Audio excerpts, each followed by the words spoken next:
You're buying a house in Florida, you found one you want, you're working on a contract or offer with your agent, and they ask you, how much EMD would you like to put down? And you look at them with a really confused look on your face because you don't know what that is or what it means.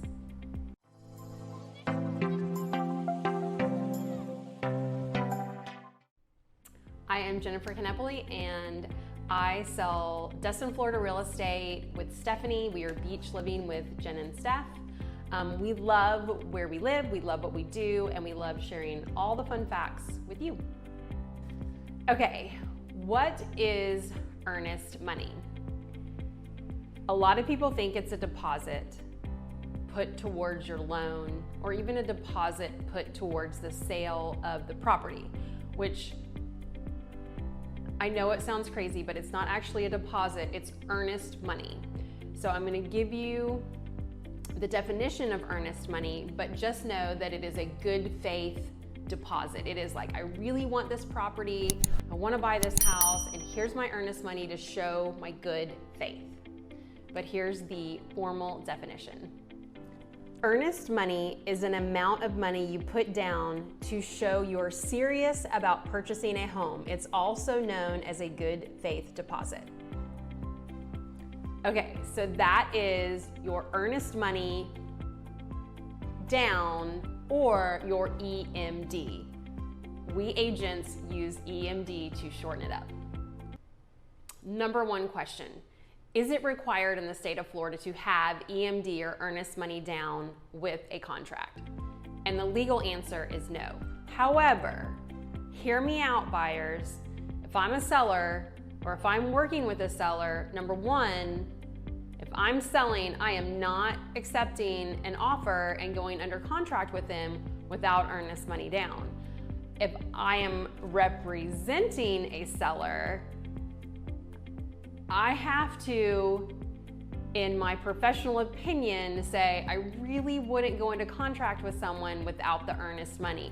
It keeps everybody in line with the contract. It really, really does. You're buying a property in the state of Florida, you're under contract, you know how much earnest money you're putting down. How does it work? Well, at our brokerage, we use the 3 days after effective date checkbox on the contract. That means when you go under contract and everybody has signed and everybody has acknowledged that everybody has signed, 3 days from that effective date is when the earnest money is due. So you have 3 days. Throughout the contract, there are deadlines that have to be met, and that earnest money is kind of like the dangling carrot that keeps, like I said, it keeps everybody in line with the contract. So if the buyer doesn't do what they're supposed to do, then maybe they lose their earnest money. And if the seller doesn't do what they're supposed to do and the deal gets canceled, then maybe they don't get the earnest money. So that's kind of where it falls into place with, you get that earnest money and it keeps everybody following the deadlines and everybody in line with the contract. Then once you get to closing, you're getting to closing, the title company is giving you your settlement statement to look over, or not settlement statement, but closing documents. Settlement statement comes at the very, very end. You're looking through and you can see, I've put down $20,000 earnest money and I owe $150,000 at closing. Well, that $20,000 is gonna come off the top of that $150,000, so then you'll owe $130,000. So it is like a deposit in that sense, where it comes off the top at the very end. Okay, so again, you're under contract, you've determined how much earnest money you're putting down, you're working with your agent through everything, and you wanna know, where is this money being held in this month to month and a half period prior to closing? Because it's like a large chunk of money and you want to know that it's being protected and it's safe, and nobody just can put not just anybody can put their hands on it. So the earnest money down goes into an escrow account. On one hand, a real estate brokerage can have an escrow account that they do escrow funds through. I do not do that as a broker and owner of a company.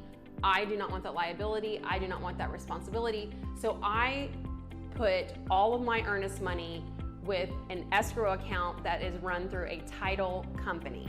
So that we get the check from the buyer or however they want to pay it, and we get it to the title company. The title company holds that money in escrow. Nobody can touch it. And here's the thing, if buyer wants to try and get it back or seller wants to try and get it back, nobody can get that money without everybody's approval. So it is safe, it is protected, it is in escrow, whether it's with a brokerage or a title company. And again, once it gets to closing, it comes off the top and everybody's happy. Big question. Who gets the earnest money down if you go under contract and it doesn't close? That's a big question. And like I said throughout this video, that earnest money is like that dangling carrot. It keeps everybody in line. And with each and every time frame or deadline throughout the contract, it's like buyer has to do this by this amount of time. If not, they lose their earnest money. Seller has to do this in this amount of time, or buyer gets to keep their earnest money. So it really just depends on what happens, whose fault it is, who is in default of the contract. And even then, if it seems like it's like a very clear-cut sort of scenario to you and to buyer, or to you and to seller, it doesn't mean that everybody's gonna see it that way. It's a bridge to cross when it comes, but just if you're an agent, try and keep your customers in line. If you're a buyer or a seller, stay in line with that contract and make sure that you're doing what you're supposed to so that you don't come to like a default situation. Okay. You know what earnest money down is. You know why you have to have it, and you know that the importance of that earnest money down is to really keep everybody in line with the contract. It just keeps everybody held accountable, everybody doing what they're supposed to do, and it's good faith from the buyer to the seller that yes, I want your property and yes, I want to purchase it.